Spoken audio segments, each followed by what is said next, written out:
bom itu ya, itu kan berarti sangat dekat ya. Kalau misalnya Merapi paling tidak di daerah Cangkringan ya, daerah Cangkringan itu kita temukan yang seperti ini. Jadi selain lava tapi juga ada bahan-bahan yang berasal bahan buku yang dari dalam itu. Ini agak ya istimewa dibandingkan yang lainnya karena ada yang besar-besar. Ini menandakan daerah ini merupakan daerah yang dekat dengan sumbernya. Terus terjadi juga sedikit hewan-hewan lautnya yang mungkin juga ada gangguan-gangguan karena vulkan itu akan mempengaruhi hanya sedikit yang di rumah, tapi pernah berada di dalam laut. Ini gambar aja untuk membedakan, bisa menyampaikan lebih membedakan antara Semeru dengan yang ini, dan ini merupakan sebagai awal dari tipe gunung api yang sekarang ya, karena komposit strato itu membangun bentuk itu. Saya yakin ketika ini dulu awal-awal mesti jauh lebih tinggi karena resistensi aja karena banyak yang sudah terkikis. Ini ciri dari gunung api formasi Melanggerian. Ini yang dari saya. Monggo dari Bu Afif dan yang lain. Jadi di sini saya akan menjelaskan terkait kondisi sosial ekonomi. Ditekan. Terus. Kondisi sosial ekonomi masyarakat yang ada di kampung itu mungkin nanti juga Pak RT nanti kita bisa berdiskusi bersama-sama itu. Jadi dari sejarahnya dulu deh, kalau sekilas dulunya memang di sini tuh tidak ada penghuni sama sekali. Jadi waktu itu dari keraton gitu ya, Sri Sultan mengadakan sebuah sayembara, barang siapa yang bisa menemukan dan menjaga pohon kinah, pohon kinah itu nanti bisa tinggal di daerah sini seperti itu, dan kemudian ditemukanlah pohon kinah ini sama yang bernama Eyang Kromo, itu abdi dalem dari keraton seperti itu, sehingga Eyang Kromo ini kemudian memenangkan sayembara dan bisa menghuni kampung ini seperti itu. Kemudian berketurunan kayak gitu, tapi memang dari dulu sampai sekarang itu yang bisa menghuni di sini dilalahnya kodok rumahnya itu hanya 7 kepala keluarga, 7 keluarga Keturunan yang kromo itu. keturunan Eyang Kromo sama ada Eyang Tir juga. Ya, itu untuk susunan apa namanya keturunannya ada di PDF materi ya. Seperti itu. Nah, sehingga itulah asal muasal kenapa kampung ini disebut sebagai kampung itu karena memang hanya 7 keluarga yang bisa bertahan. Ya seperti kita tahu ya Bapak Ibu, di sini kok ada penghuninya ya gitu kan, kita terheran-heran itu. Memang Indonesia ya. iya, Ini masih Indonesia kan? ternyata emang yang bisa menghuni di sini bukan orang sembarangan gitu ya. Pastinya kalau dari segi ilmiahnya ya mereka pasti punya livelihood atau penghidupan ya, strategi penghidupan yang baik. Kalau dilihat dari data itu ya sebagian besar warga bermata pencaharian sesuai dengan kondisi alamnya, ada yang bertani, berkebun, beternak, membuat karang seperti itu. Walaupun memang kan desa ini sudah menjadi desa wisata nih, cuman mungkin karena perlu ada pengembangan yang lebih lagi sehingga belum begitu apa namanya ya, belum begitu terpublish dan belum begitu banyak wisatawan yang hadir di sini. Seperti itu. Mungkin ada tambahan dari Mas Tito? Keluarga itu kan sangat erat dengan kondisi timur di sini ya. Tapi kalau fisik sudah disampaikan Pak Aprin, ternyata ada local wisdom ya. Kenapa 7 ini 7 jadi ini nanti kaitannya dengan daya dukung lingkungan terhadap penyebaran dari menarik juga nih. Dan menambahkan di sana tadi yang dekat masjid itu, kalau sebelum masjid itu ke kiri itu kan ada telogo, tapi sekarang sudah jadi sawah, namanya Telogo Bujangan yang apa di situ dikeramatkan dan juga ada jejak kata kuda sembrani karena ada jejak ya seperti itu yang kemudian dikeramatkan, dan juga ada acara seringkali pada acara tertentu rasulan juga gitu ya Mas Dedi ya. Jadi kita menarik bahwa di telaga itu kemudian karena tertutup mulai jadi lahan pertanian, tapi airnya kan masih bisa dibayangkan ketika di sini dihuni oleh lebih dari 7 kakak itu dari segi airnya saja kurang mencukupi, dan ternyata karena ada teknologi dan sekarang masih memungkinkan kalau kita ceritanya tadi di sana ada torrent, water torrent di situ ya, water torrent itu kan, tapi itu ngambilnya ternyata dari bawah lagi ya Pak Dedi ya, ya dari itu kan menandakan bagaimana pada saat itu mengandalkan air yang dari curah hujan yang masuk ke bagian bawah tertampung di aquifernya gitu. Kalau banyak orang pasti kebutuhannya akan ya berebutan gitu. Tapi dengan pembatasan itu yang sampaikan Bu Afif tadi ya, akhirnya kearifan lokalnya terjadi di situ. Nah, sekarang memang ada teknologi tadi dipompa dari bawah bisa naik. Nah, ini yang terkait dengan lokal di sini. Ya, beberapaan ini hewan-hewan itu dulu di sini banyak kebun jambu plutok ya Mas ya. Dulu jambu plutok, tapi kok sekarang tidak ada itu. Dan makanya para petani itu juga di sini juga agak bersaing dengan kera ya. Nah, kera itu juga bisa dibayangkan yang tidak pertaniannya terbatas, kalau banyak orang masih ada kera yang yang menyerang itu jadi sulit itu daya dukungnya. Nah, terbatasi hanya jumlah sekian itu ada kearifan lokal. Mitranya tambah. Mas Aprin, Iya. Purba ya dari zaman tersier begitu. Nah sekarang gunung merapinya udah pindah ke utara, semakin ke utara itu gunung api yang masih muda, Quarter. Nah, ini menandakan bahwa ya memang bumi ini yang bergerak gitu ya, lempeng-lempengnya bergerak, dan ini salah satu bukti bahwa zaman dulu itu ternyata memang dahsyat sekali pembentukan gunung itu. Contohnya ini kan mungkin ini batolit apa Pak? Nah, ini susah untuk dibuktikan karena nggak ada gini, karena kalau batulit tidak mungkin, karena kalau batu kan pembekuannya di bawah dan pelan-pelan pasti akan bentuk kristal. Kalau di ini kan enggak. Kristalnya mungkin di dalam yang ini karena itu batu bagian dulu. Yang lompat kan lompatan dari batuan yang besar-besar itu batuan dari beku dalam. Tapi kalau ini kan pasir lava ini kan bercampur ketika letusan, material dari dalam dan pasir lava itu bercampur terlempar jatuh itu tahu bersamaan. Kadang-kadang kita temukan kalau bahasa Inggrisnya itu apa, tapi kalau bahasa Indonesianya itu pletong gitu loh.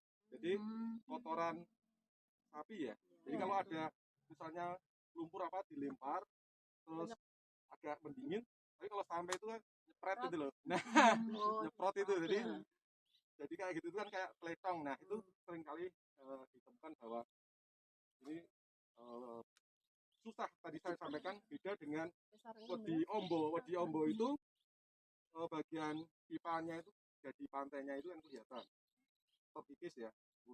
Kalau ini kan susah, gimana itu? Ya gitu, jadi saya kira-kira berada kalau Gunung Merapi ya di cangkringan itu lah. Jadi ada lepasan lontaran-lontaran itu. Kan agak dekat maksudnya gitu. Beda yang dengan yang sumber tadi, sumber jauh sekali ya dengan sumbernya gitu, karena masalahnya sangat.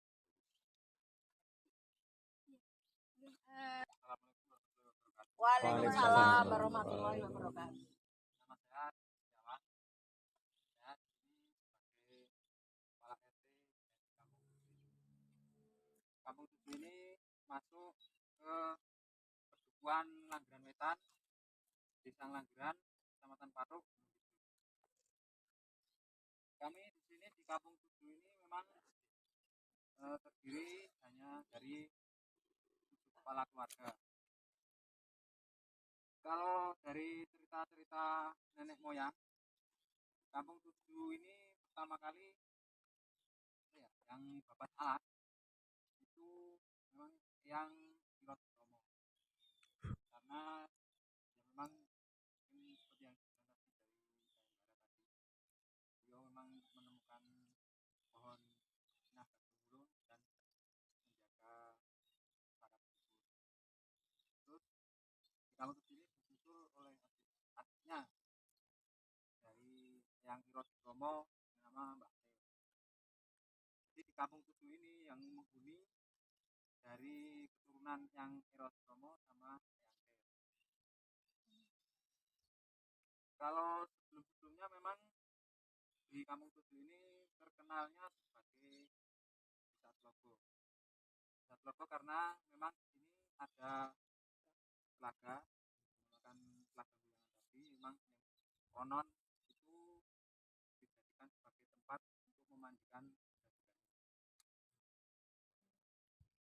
Dan di samping telaga itu memang ada sebuah batu. Kalau orang dulu bilangnya itu ya habis memandikan kuda tunggangi tersebut, terus waktu awal kuda tunggangi tersebut mau terbang, biasanya meninggalkan jejak yang ada di dari Kampung Tujuh tadi. Memang ya kalau dipikir-pikir kan ya dari 2 turunan tadi memang kan dulu ya banyak lah ibaratnya saudara-saudara, tapi kenapa kok masih tetap setuju. Memang di sini ya keadaannya seperti sekarang ini, dari misalnya saja kayak tempatnya Mbak Doni yang sesepuh ini, memang beliau sesepuh di sini, usia beliau memang sekarang sudah 105. Waduh, Masih Mohon 100 maaf, Kon nulari beliau aja. sekarang Umurnya panjang. mungkin kalau tidak sakit terus mau tanya-tanya kepada beliau yang lebih jelas mungkin bisa, tapi sekarang baru sakit. Seperti Mbah itu tadi punya putra 16, tapi yang masih hidup 10. Ya memang kalau dinar tadi dari ke-10 tadi, kalau biasanya ya orang dulu itu yang tinggal menetap di sini kan biasanya anak yang terakhir. Terus gimana yang lain-lainnya? Biasanya yang lain itu biasanya ada yang ikut suami, terus ada yang merantau, itu jadi ada itu, jadi mereka sudah punya kehidupan di tempat lain. Jadi kebanyakan di sini ya kalau yang memang dari kepala keluarga itu tiap keluarga ada yang punya anak 3, ada yang punya 4, ada yang lama, tapi yang tinggal di sini biasanya yang ya. Semua sekolah. Kalau dulu memang ada yang apa itu, sekolahnya ada yang cuma sampai SD, SMP, terus ada sekolah terbuka. Ya. Kalau Gitu. sekarang Kalau sekarang ya sekolahnya ada yang sampai rata-rata kuliah. sekolah di mana? Kalau di sini kalau yang apa dari PAUD TK itu sekolahnya enggak yang tadi sebelum tanjakan itu nah itu tinggal lurus kalau mau ke kampung hutan belok kanan yang lurus. Dan kalau untuk SD itu biasanya yang ada itu Kemasannya tetap keyakinan ya.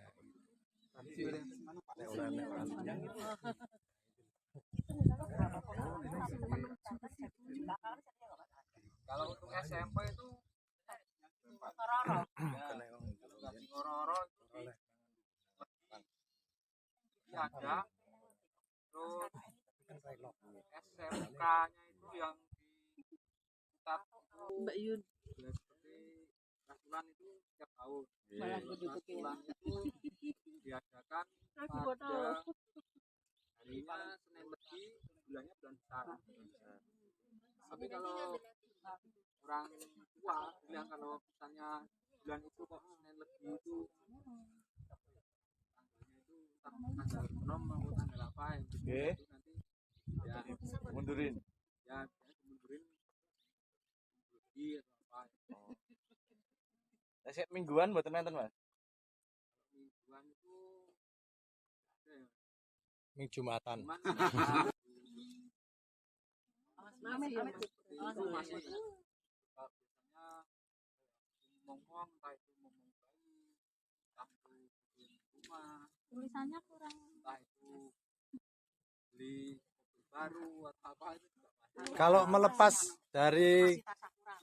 keluarga dari rumah itu supaya untuk mempertahankan tujuh ada upacara enggak? Jadi misalnya sudah nikah, kemudian mau pindah, mau keluar dari kampung tujuh, itu ada upacaranya enggak? Ya, itu paling habis makan itu kan nanti juga Oh. masih makan Kayak boyongan itu ya. Tapi rano upacara khusus, khusus nang onone nang kampung pitu ini untuk Rasulan. melepaskan. gini iki anu apa mungkin apa ya yang lain kalau di sini ada yang namanya pengenalan. Apa nih, Pak? Pengenalan Peringatan itu kayak Hari lahir. Tinggal.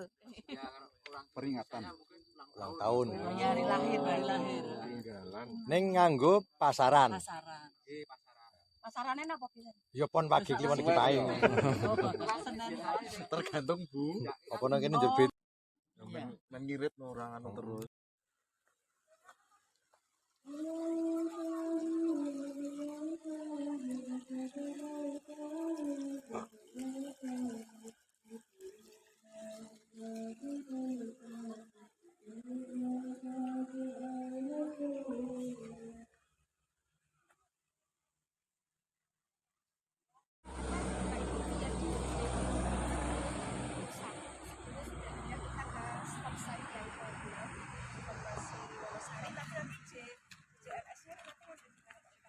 Oh, JJS enggak ya?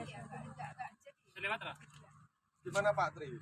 mekanisme sudah mulai berkurang dan ini adalah apa namanya menampakkan kegiatan yang yang sudah itu Bapak-Bapak sudah presisi semuanya bahwa di sini apa namanya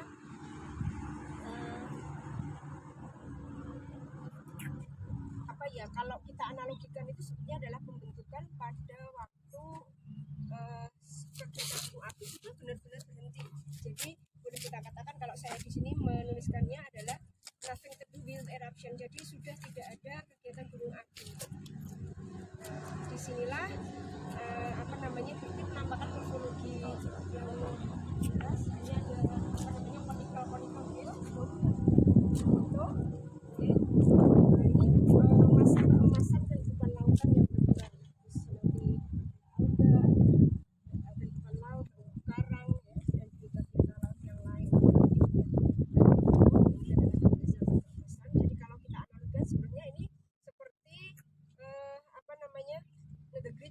bagian timur Australia.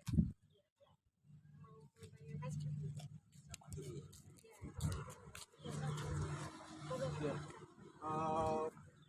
Kenapa bisa terjadi guntul yang tebal begitu dibandingkan dengan yang lain, selain tidak ada banyak gangguan dari material-material misalnya vulkanik. Ini ada proses yang menyebabkan kalau ini berarti dulu lautnya begitu dalam. Kalau dalam kan logikanya nggak akan terjadi berkembang. Itu berarti itu adalah proses yang tadinya itu dangkal, jernih, suhu tidak terlalu ekstrim, terus nutrisi juga tinggi. Nah, ini ada proses ketika ini agak landai itu mengalami penurunan gini pelan-pelan. Kalau turun berarti kan atasnya mati, ditumbuhi lagi. Nah, ini turun terus begini, akibatnya tebal. Jadi saat itu pendapat ya salah satu seperti itu, sehingga menjadi tebal. Nggak mungkin terjadi di bawah kemudian tumbuh naik, itu nggak mungkin. Mesti ada proses dari atas dulu, turun sedikit mati, turun sedikit mati.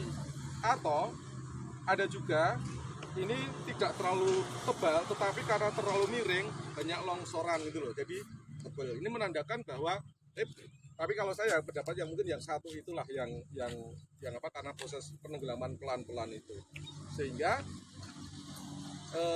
tanda bahwa ini mengalami penenggelaman. Kalau kita lihat tadi dari lapisannya ya, dari sana itu miring ke sini ya, berarti kan miringnya sangat dalam gitu loh. Terus kemudian terjadi pengangkatan bersama-sama, tapi posisinya miring.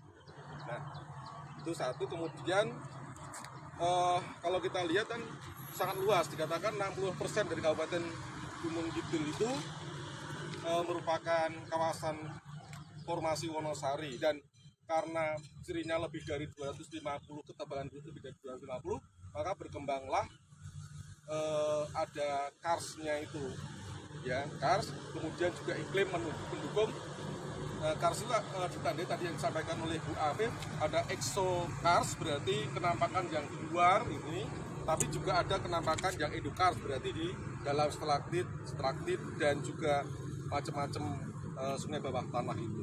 Nah, sebenarnya ini adalah cadangan air yang sangat melimpah, hanya bedanya harus hati-hati karena rekan-rekan itu kalau tercemar kan tidak banyak yang menyaring gitu loh. Maka sebenarnya pencemarannya itu sangat riskan, harus dijaga. Beda ketika di Merapi yang pasir itu jarak 20-30 meter ketika ada yang pencemar masih bersih. Kalau ini 1 kilo mungkin ya masih kotor karena tidak melewati saringan begitu ya, karena dari rekan-rekan gitu.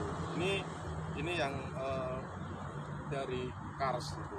Nah, memang ada yang kalau Yogyakarta seadanya kekurangan air, meskipun ini merupakan CAT ya, di Bantul kan cekungan air tanah yang cukup melimpah, tetapi kadang-kadang ada pendapat gimana kalau mengambil dari Gunung Kidul, kemungkinan ya seperti hanya Tuhan sebagai wacana. Inilah yang berbeda. Kadang-kadang di kawasan formasi yang di sini di dekat Wonosari ke utara itu air melimpah karena ada akuifernya. Di Karangmojo itu kan biasa, tapi yang bagian selatan ini susah sekali karena memang sistem karsnya itu yang besar, karena yang hujan mudah sekali hilang masuk ke dalam tanah. Ini yang mungkin sedikit yang bisa saya sampaikan. Nanti silakan Bu.